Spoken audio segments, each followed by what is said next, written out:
Selamat datang di ruang akademika Arif Institute of Law bersama M. Arif Amrullah.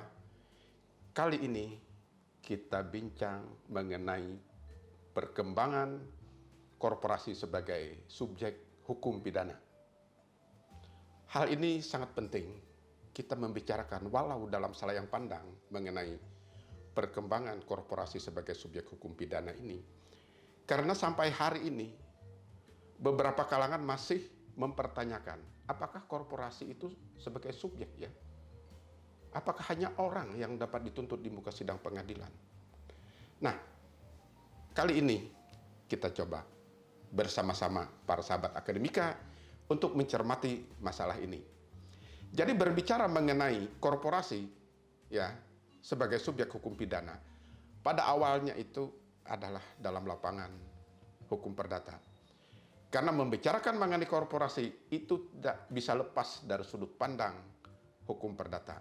Karena pada awalnya memang ya hukum perdata itulah yang banyak berhubungan dengan masalah korporasi sebagai subjek hukum. Nah, dalam hukum perdata, perkataan orang berarti pembawa hak atau subjek hukum. Nah, akan tetapi orang atau manusia bukanlah satu-satunya subjek hukum. Karena masih ada subjek hukum lainnya yang menurut hukum dapat memiliki hak dan melakukan perbuatan-perbuatan hukum seperti seorang manusia mempunyai kekayaan sendiri dan dengan perantaraan pengurusnya dapat digugat dan menggugat di muka sidang pengadilan, yaitu badan hukum atau reh person, yaitu orang yang diciptakan oleh hukum.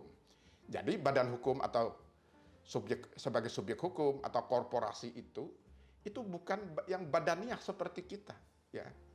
Itu artinya makanya orang yang diciptakan oleh hukum.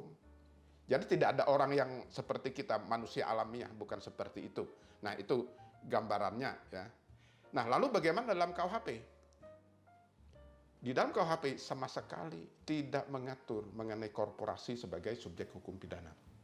Karena itu, apabila ada suatu tindak pidana yang dilakukan oleh korporasi, maka para pengurusnya itulah yang dapat dipertanggungjawabkan dalam hukum pidana.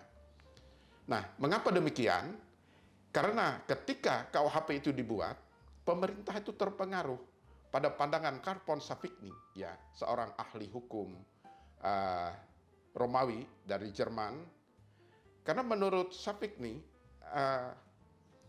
korporasi sebagai suatu fiksi hukum yang diterima dalam lapangan hukum keperdataan merupakan gagasan yang tidak cocok untuk diambil alih begitu saja ya untuk kepentingan hukum pidana. Nah, inilah yang awalnya dalam sejarahnya itu, sehingga pada waktu itu badan hukum atau perkumpulan ya tidak dapat melakukan suatu tindak pidana.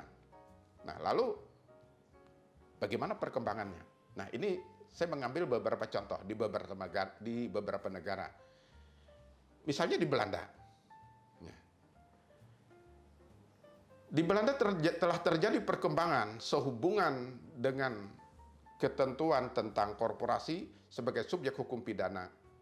Karena apa? Sepanjang abad 20, korporasi telah menjadi sangat penting untuk mendukung industrialisasi. Sehingga meskipun KUHP buatan tahun 1886 masih berlaku, akan tetapi pembuat undang-undang harus mempertimbangkan kenyataan bahwa manusia ternyata juga dapat bertindak dalam lingkungan korporasi yang dalam hukum perdata telah dipandang sebagai badan hukum.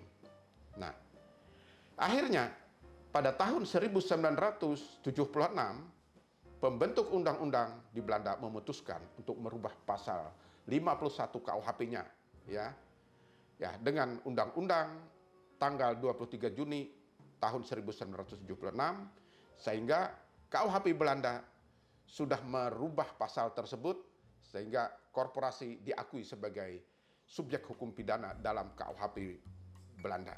Nah, sehingga undang-undang di luar KUHP harus menginduk kepada KUHP Belanda tersebut.